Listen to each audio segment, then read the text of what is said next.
Let it begin.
Necesito tu voto para seguir luchando por el futuro de nuestro país.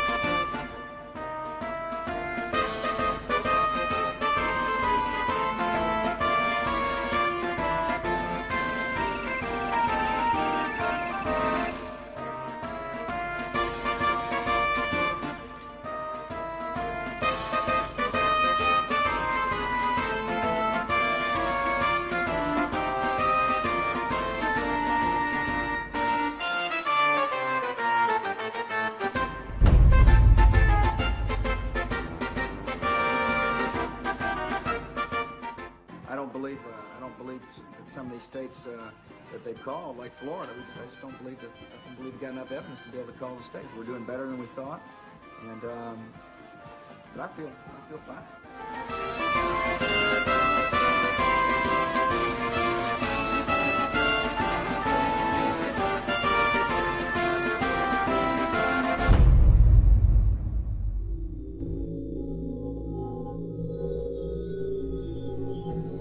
In accordance with the laws of the state of Florida, I hereby declare Governor George W. Bush the winner of Florida's 25 electoral votes for the President of the United States.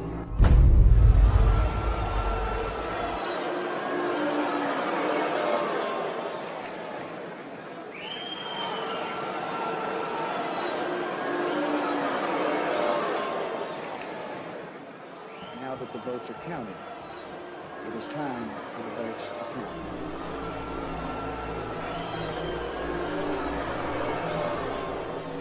I wish to point out that our American democracy has triumphed once again.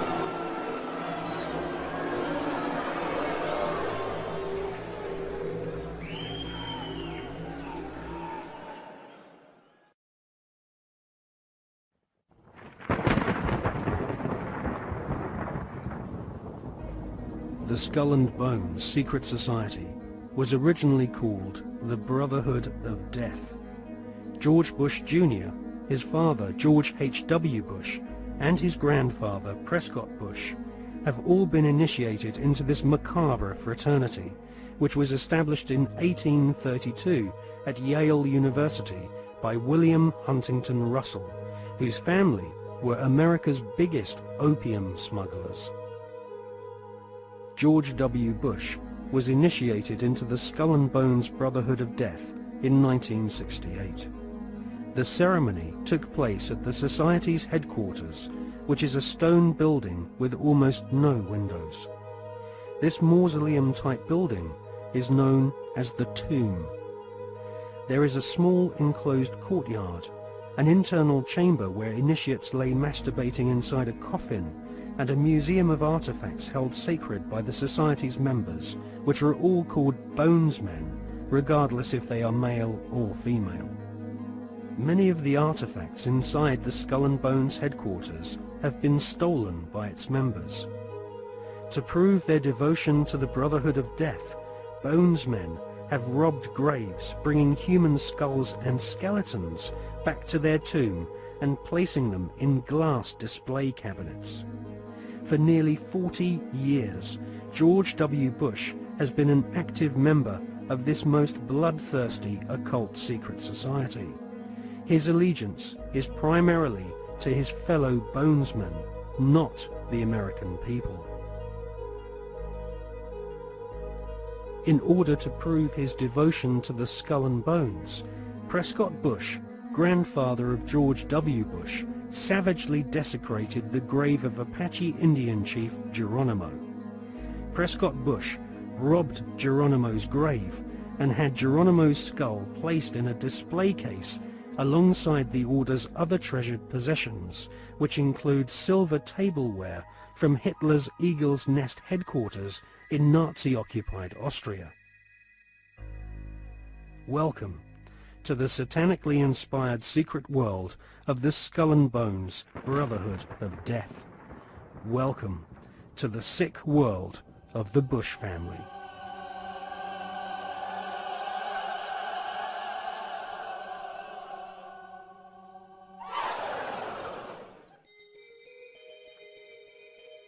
The Skull and Bones headquarters is on the campus of Yale University. Yale is home to several other lesser secret societies, including the Scroll and Key.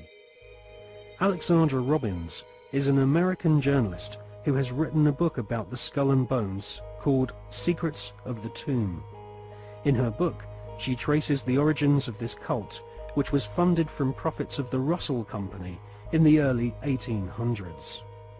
The Russell Trading Company was nothing more than an opium trading empire, which, still to this day, is the corporate arm of the Skull and Bones Secret Society. William Huntington Russell had traveled in Germany during his student years and was befriended by a disciple of Adam Weishaupt's Bavarian Illuminati. Upon returning to the USA in the early 1800s, Russell used some of his family's opium wealth to fund the building of the tomb at Yale University. Russell initiated several of his fellow classmates, including Alphonso Taft, who would go on to become the Secretary of War and ambassador to Russia. Alphonso Taft's son became President of the United States, and so a time-honored tradition of hereditary membership of the Skull and Bones Brotherhood of Death was begun. We see this tradition continued to this day, with senior bonesmen encouraging young initiates to marry into each other's families, their sons and daughters following in their parents' footsteps and becoming disciples of this most unholy of orders. In her fascinating book, American journalist Alexandra Robbins claims to have unearthed a Skull and Bones plan to dominate the world. One can't help recognizing the fact that in the 170 years since the formation of the Skull and Bones Society, it has members in the most influential jobs all over the world. New initiates seem to fall effortlessly into high-paid jobs within banks, media organizations, government agencies, and huge corporations which earn vast profits from government defense contracts. Some researchers claim that all members agree to tithe their wealth over to the society, thus ensuring that their offspring will become future initiates of the Brotherhood of Death. The Skull and Bones Brotherhood of Death recruits members from America's billionaire aristocracy. Multiple generations of the Bush family have taken part in 6 satanically inspired rituals along with members of wealthy families who are behind some of America's most famous brand names. Based on the rituals of the German Bavarian Illuminati, the Skull and Bones have approximately 900 members worldwide. George W. Bush has initiated 5 fellow bonesmen to join his administration, including William Donaldson, who is head of the American Securities and Exchange Commission. Upon initiation into the Skull and Bones, candidates are told that they must forever deny their membership. The psychological mind programming and brainwashing which goes on inside the tomb can only be guessed at, as no bonesman has ever broken the fraternity's rule of silence. Fellow students at Yale have often said that on the night of ceremonies, blood-curdling yells and shrieks can be heard from inside the tomb. Some say the initiates are forced to wrestle in mud and are even beaten. This technique has been used by the CIA and EST brainwashing organizations who seek to wear down the subject mentally and physically using a program of punishment and verbal abuse. Once the will of the candidate has been broken and they have divulged all their sexual secrets to the elder bonesmen, they stand naked and are reborn in a mockery of a Christian baptism, with elder bonesmen dressed as the Pope and the devil conducting the ritual. Ron Rosenbaum is a journalist who writes for the New York Observer. He secretly filmed an initiation ceremony from the top of a building near the Skull and Bones headquarters. Members of the order dress up as the devil, the Pope, and a kind of Don Quixote character.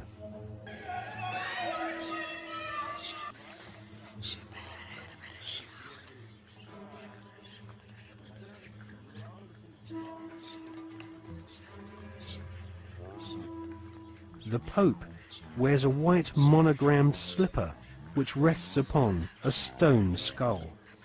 Each initiate is led into a chamber where fellow members shout obscenities and abuse the new initiate. The initiates are told that they are superior beings and are part of a privileged elite who use war, terror, and famine to control Earth's human population. This callous philosophy was illustrated in the Hollywood movie Skulls, made in 1999.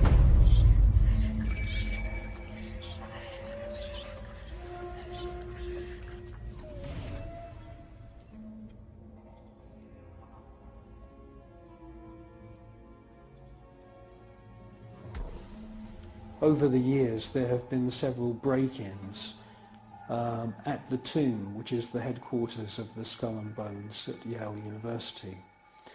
The artifacts which have been found have included membership lists of another secret society which operates on the campus called the Scroll and Key. Now, it seems pretty obvious as we research this material that the Wolf's Head, Phi Beta Kappa, the Scroll and Key, and Skull and Bones are all different flavors of the same Bavarian Illuminati secret society.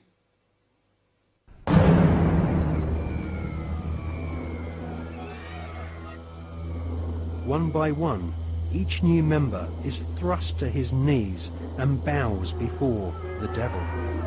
A naked woman is ceremoniously assaulted with a dagger.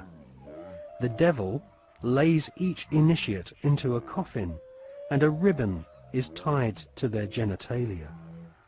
Everyone is encouraged to divulge their entire sexual life history whilst masturbating. With all their innermost secrets known to the other bonesmen, the new initiates are threatened with blackmail if they ever reveal the secrets of this Masonic order. At this point, they are dressed in long robes and rechristened with their occult names. The Don Quixote character taps each member on the shoulder with a silver sword and proclaims, "By our order, I dub thee Knight of Eulogia."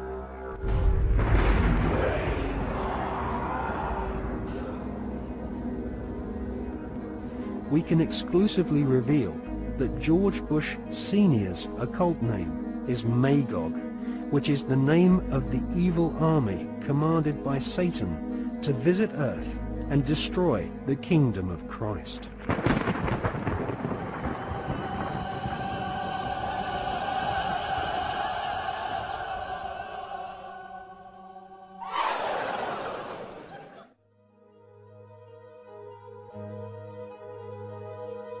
The American Ivy League colleges each have their own branches of the Skull and Bones Brotherhood of Death, indoctrinating the children of America's elite families who go on to become the captains of industry, banking, law, military, and the media. The epicenter of this elite cabal is Yale University. The last 3 presidents attended Yale, as did the terrorist expert Paul Bremer III, who governs Iraq for the Bush-Cheney Skull and Bones elite. Members of the Anglo-American Illuminati network also share the same philosophy. They believe in a single, all-powerful superstate, which is governed by a single world leader. If the Illuminati were successful, and their dream would come true, it would be a virtual hell on earth. That is what the New World Order is all about. It's a living hell. It's Orwell's worst dream and nightmare.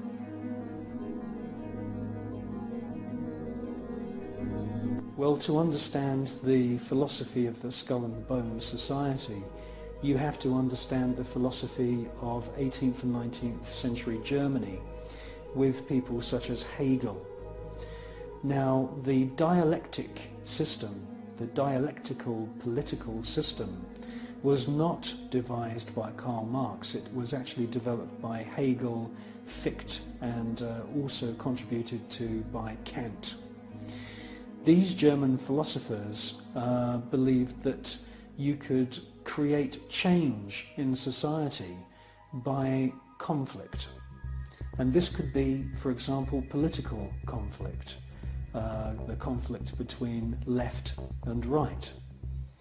From this conflict, a new political system would come about, and this would be a synthesis of the two views. Now, that sounds pretty innocent, but in actual fact, the dialectical system is used in military combat as well. And Hegel's plan, which is being actually carried out right now, is to create conflict, to create wars. And through the creation of wars, several things happen. First of all, the companies which manufacture the missiles, the guns, the bullets, the uniforms, and all of the paraphernalia to do with warfare all make huge profits.